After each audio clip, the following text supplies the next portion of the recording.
ఈరోజు ఎజెండాలో 27 అంశాలు ఉన్నాయి. ఈ 27 అంశాల మీద ఏమైనా అసలు చర్చ జరిగిందా?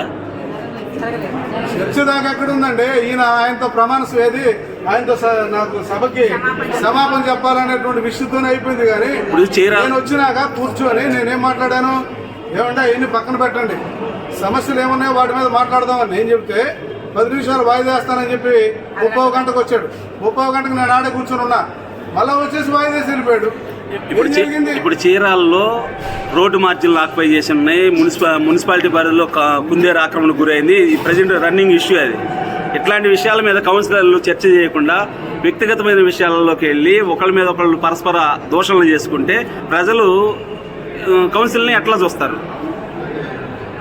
నీకు చైర్మన్గా అర్హత ఇచ్చారు, కొంతమందికి కౌన్సిలర్స్గా ప్రతినిధులుగా అవకాశం ఇచ్చారు. ఇచ్చినప్పుడు ప్రజల సమస్యల మీద ఎక్కడైతే ఇబ్బందులు ఉన్నాయో వాటిని పరిష్కరించడానికి ప్రయత్నం చేయకపోగా ఏదైనా అడిగితే ఈయన లేనిపోని గుడ్డి సాగులు చెప్పుకొని వాయిదాలు వేసుకుంటున్నారు తప్ప సమస్య మీద వీళ్ళు ఎక్కడ మాట్లాడుకోవట్లేదు. అది మాట్లాడదామని నేను వచ్చాను. ఇవాళ నేను వస్తే నా ముందే వాయిదా వేసుకొని వెళ్ళిపోయారు. మరి ఆయనకేం అవమానం జరిగిందో నాకు తెలియదు. నేను శాసనసభ సభ్యుడిగా ఉన్నాను. అధికారులు, విలేకరులు, జర్నలిస్టు మధ్య అందరి సమక్షంలో నేను చెప్పాను, నేను మాట్లాడతానయ్యా, నీకేం జరిగిందో చెప్పన్నా. నియోజకవర్గానికి మరి పోయి నువ్వు ఒక మున్సిపాలిటీకి ఉన్నావు, నేను నియోజకవర్గానికి అలా నన్ను ఎన్నుకున్నారు కదా, నేను ప్రతినిధిగా ఉన్నాను కదా, నా మాట వినాల్సిన బాధ్యత ఉంది కదా మీకు చెప్పకుండా వెళ్ళిపోయారు. అంటే మీరు ఎట్లా కరెక్ట్